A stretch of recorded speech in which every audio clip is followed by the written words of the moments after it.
हाय। कभी कभी हमारे पास 40 से 45 साल या 50 साल की लेडीज आती हैं और ये कंप्लेन करती हैं कि उनको बहुत ज़्यादा थकान महसूस होती है या फिर उनको पीरियड्स में बहुत ज़्यादा अनियमितता होती है। तो आज हम ये जानेंगे कि पेरीमेनोपॉज और मेनोपॉज के लक्षण क्या होते हैं और इनके लिए आपको क्या करना चाहिए। तो सबसे जो मोस्ट इम्पॉर्टेंट होता है हॉट फ्लैशेस, यानी जो पेरीमेनोपॉज हमारा स्टार्ट होता है 40 साल के आसपास, 40 साल से लेकर 45-48 की एज तक पेरीमेनोपॉजल एज रहती है। तो इस एज में बहुत सारी लेडीज़ को समस्या होती है जिसमें अचानक से काफ़ी गर्मी जैसा लगता है और फिर बहुत ज़्यादा उनको पसीना आने लगता है, या फिर रात के समय उनको सोते सोते भी काफ़ी पसीना आना, ये प्रॉब्लम भी होती है। तो ये जो लक्षण है ये पेरीमेनोपॉजल या मेनोपॉजल हो सकता है। इसके बाद सेकंड होता है स्लीप डिस्टर्बेंसेस। जो नींद होती है वो बहुत अच्छी नहीं आती है इस एज में। कभी कभी थकावट, बहुत ज़्यादा टायर्डनेस और बहुत ज़्यादा कमज़ोरी महसूस होने लगती है। और इसके अलावा आपके जो जॉइंट्स हैं उनमें भी बहुत ज़्यादा दर्द रहने लगता है, क्योंकि एज के साथ साथ हमारे जो कैल्शियम का भी लॉस होता है, जिसको हम ऑस्टियोआर्थराइटिस के फॉर्म में भी देखते हैं। और इसमें जो मांसपेशियाँ होती हैं और जॉइंट्स होते हैं उनमें बहुत ज़्यादा पेन होता है। लेडीज़ को खासकर बैक की समस्या बहुत ज़्यादा होती है। इसके अलावा इनको बहुत ज़्यादा मूड स्विंग्स होते हैं, जिसमें कि कभी इनको बहुत ज़्यादा चिड़चिड़ापन लगना या फिर बहुत ज़्यादा गुस्सा आना, इस तरीके की चीज़ें आपके घर में आपके फैमिली वाले महसूस कर सकते हैं कि आपको मूड स्विंग्स की समस्या बहुत ज़्यादा हो रही है। या फिर कहीं पर आपका ध्यान ना लगना, किसी काम में आपको ध्यान नहीं लग पाना, आप एक जगह पर फोकस नहीं कर पाते हैं, ये समस्या भी आ सकती है। इसके अलावा आपको बहुत ज़्यादा चलना फिरना पॉसिबल नहीं होता, क्योंकि आपको थकान बहुत ज़्यादा लगती है, या फिर आपको कभी कभी हेडेक की समस्या बहुत ज़्यादा हो जाती है because of stress, because of hormonal changes.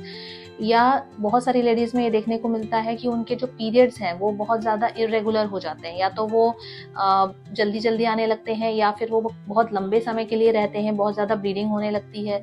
तो ये जो इरेगुलर मेंसेस है ये हमारे को 42, 43 या टिल आपका मेनोपॉज जब तक नहीं आता तब तक हमको ये मेंस्ट्रुअल इरेगुलरिटीज देखने को मिलती हैं। साथ साथ हमारे को हेयर लॉस की समस्या भी इसमें देखने को मिलती है। बहुत सारी लेडीज़ के जो बाल हैं उनका वो लॉस होने लगते हैं। स्किन में ड्राइनेस आने लगती है बिकॉज हार्मोनल चेंजेस होते हैं, ईस्ट्रोजन लेवल कम हो जाता है तो उसके कारण से स्किन ड्राई हो जाती है, वेजाइनल ड्राइनेस होने लगती है।